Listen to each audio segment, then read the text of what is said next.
This is our program, part of our June 25th chapter meeting. Today, I'm very happy to introduce our member, Miss Cynthia Butler-Jackson.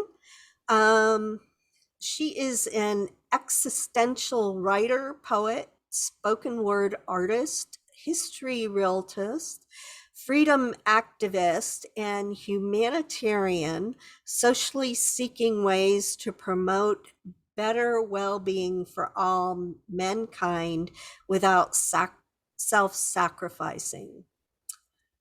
Her writings are viewed by some as out of the box and enthused by others as trauma-informed wisdom, a trove of jewels. Her enthusiastic style of writing navigates readers and listeners on how to push through their most difficult times, even when it appears no one believes in them. She wants them to know they're not alone. Her objective is never to become a victim nor be silenced again. She's donated most of her writings all across the globe in hope that her readers and listening word would not only find enjoyment, but catch hold of her digest to obtain their own quascentium. And she's here today to talk to us about Juneteenth. So with that being said, here is Miss Cynthia Butler-Jackson. Thank you.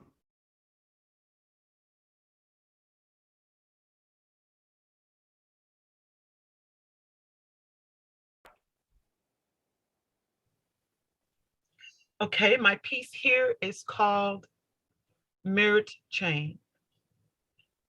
The Mirror by M. Bloom. If you dare to look into a world where you may not be you, to go ahead and feed the leech that absorbs all its jagged teeth can reach.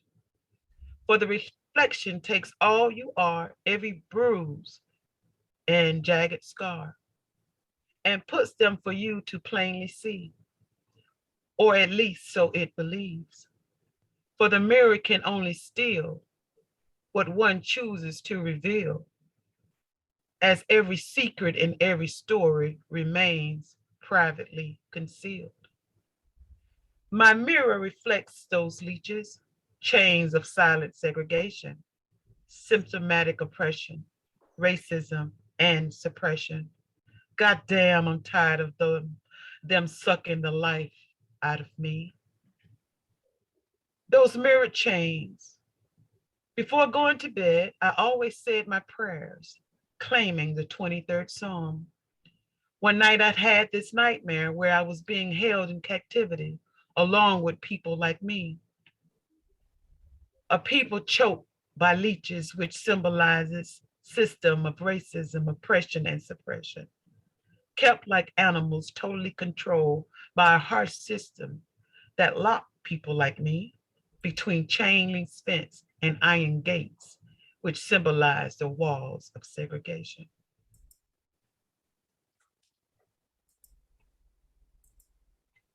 Although held,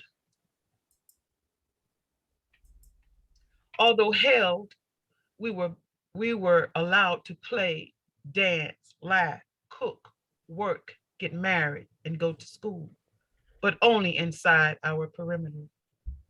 In the nightmare, it seems people like me know there is danger awaiting if we were to venture outside those boundaries. The system that controlled the perimeter wore military combat uniform, not all with pale skin. I'll call them Captain Squatties. 2 squatties was posted every 5 feet, carrying loaded assault weapons, pinned hand grenades that were visibly clipped to their sides, and ferocious dogs capable of attacking people like me in a millimeter of a second if necessary. Yeah, In the nightmare, we were people easily tossed to and from and trained to know our place. But from time to time, we would hear someone just like me who lives inside the perimeter opposed to this harsh treatment, saying it isn't fair, we're free people, that we are doing what they're doing to us is against our human rights. The 13th Amendment, a matter of fact. We should stand up together and fight. We can start by exercising our First Amendment right, our way to unteeth those leeches' grip. The Amendment is freedom of speech, a principle that supports the freedom of an individual or a community to articulate opinions and ideas without fear of retaliation, censorship, or legal sanction. The right to freedom of expression has been recognized as a human right in 1948 Universal Declaration of Human Rights and International Human Rights. The Second Amendment to the United States Constitution is to protect the rights of Americans to keep and bear arms. The 13th Amendment to the United States Constitution abolished slavery and involuntary servitude, except as a punishment for crime. The amendment was passed by Congress on January 31st, 1865, and ratified by the required 27 of then 36 states on December 6, 1865, and proclaimed on December 18th. It was first of the three Reconstruction Amendments adopted following the American Civil War. The Emancipation and the meaning of Juneteenth. The men and women in this photo are the slaves of the Confederate General Thomas Drayton, held by Union forces in Hilton Head, South Carolina, on May 1862. Still technically enslaved, when the photo was taken, the status of this contrabands were uncertain. It isn't until 8 months later that they became legally free. As you can see, these are soldiers and the Black soldiers in the war, contrabands. Contrabands in Culpeper, Virginia, many contrabands were to work for the Union Army, taking over support duties and work details freeing of soldiers for fighting. Such men and women often received no pay for their work and was treated with contempt by white Union soldiers. As you see here in this photo, this is the Proclamation of the Emancipation here, signed by Lincoln. On January 1st, 1863, Abraham Lincoln Emancipation Proclamation went into effect, freeing all enslaved persons in the state rebelling against the Union. As a result, all fugitive contrabands, slaves who had fled from the Confederacy and were now in Union hands, became free men and women. The original caption from the above image, Emancipation Day in South Carolina, the colored sergeant is the first South Carolina colored volunteers addressing the regiment after having been presented with the Star Stripes and Smith Plantation, Port Royal, January. This is this photo here. With the freeing of Confederate slaves, the tide of people seeking freedom increased as shown. Arriving a Negro family in the line, January 1863. The image is half of a stereograph image. However, not all slaves learned the emancipation had been granted by President Lincoln. Enslaved African Americans in Texas did not find out they were free until 19th of June, 1865, almost 2 years later, when the Union General Gordon Granger read the Emancipation Proclamation in Galveston, thus freeing 250,000 slaves in Texas. Here is a photo of, of college activists in 2020, Black Lives Matters protests combined with the civil rights demonstration from the 1960s. Mirror change. So we gathered in a peaceful protest where then we were seen as radical troublemakers. That is when I witnessed young people like me being harassed. And any if there were any flinch, they were quickly disciplined, thrown to the ground by groups of men twice their size, beaten with batons, then dragged away. Some was murdered, forced to remain silent. Oh, I wonder what would happen when we bear arms exercising our Second Amendment rights. You know, doing things our way, attempting to unteeth life-sucking grip, the life-sucking grip of those racist leeches. Don't run. Throughout the nightmare, still trapped inside this controlled and hostile environment, I will see this large mixed hair female German Shepherd dog. Her, her ears pointed upwards, as though she is attentive to everything going on around me, appearing in my kitchen as I cook, beside my bed when I pray. And right before I venture out for the day, she was at the door waiting to walk with me. We strolled through the park where children were playing, as though she was part of their family. One day I stayed inside. On days I stayed inside, I could see her wagging her tail as she watched me from outside the window, playing with the squatties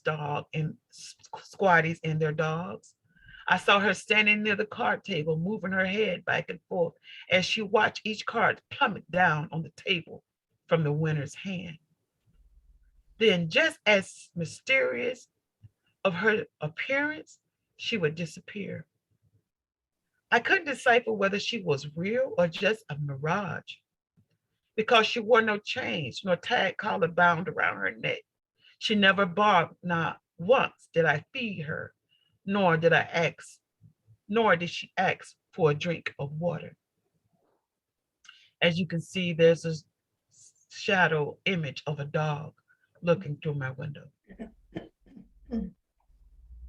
In the nightmare, even though heavily guarded and suppressed, I observed people just like me becoming more famous, playing card games, riding their bicycles, talking on cell phones, listening to music, and enjoying a football game. It's baffling to others why people like me humbly accept alienation. There's a football game today broadcast on the radio. From inside my place, I could hear people just like me cheering. I saw one of the captain squaddies standing near, listening to the football game, but yet contrived a way to invade the privacy at the table as well. It was beginning to look like another Miracle Day, Mikarota Day inside our old famed community. That is until one of the card players, a heavy-set female like me, said to the squaddies, "Who do you think is going to win the game?" I thought, girl, damn, you know you can't talk to those white people. I guess she got caught up in the excitement and forgot her place.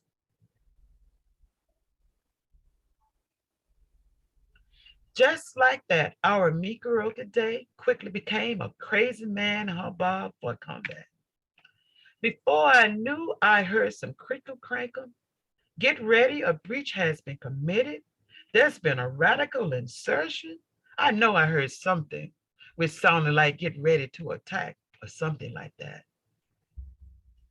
Then those trigger happy squaddies quickly reach for their weapons, runs toward those doors which separated me from them, yelling hee haw.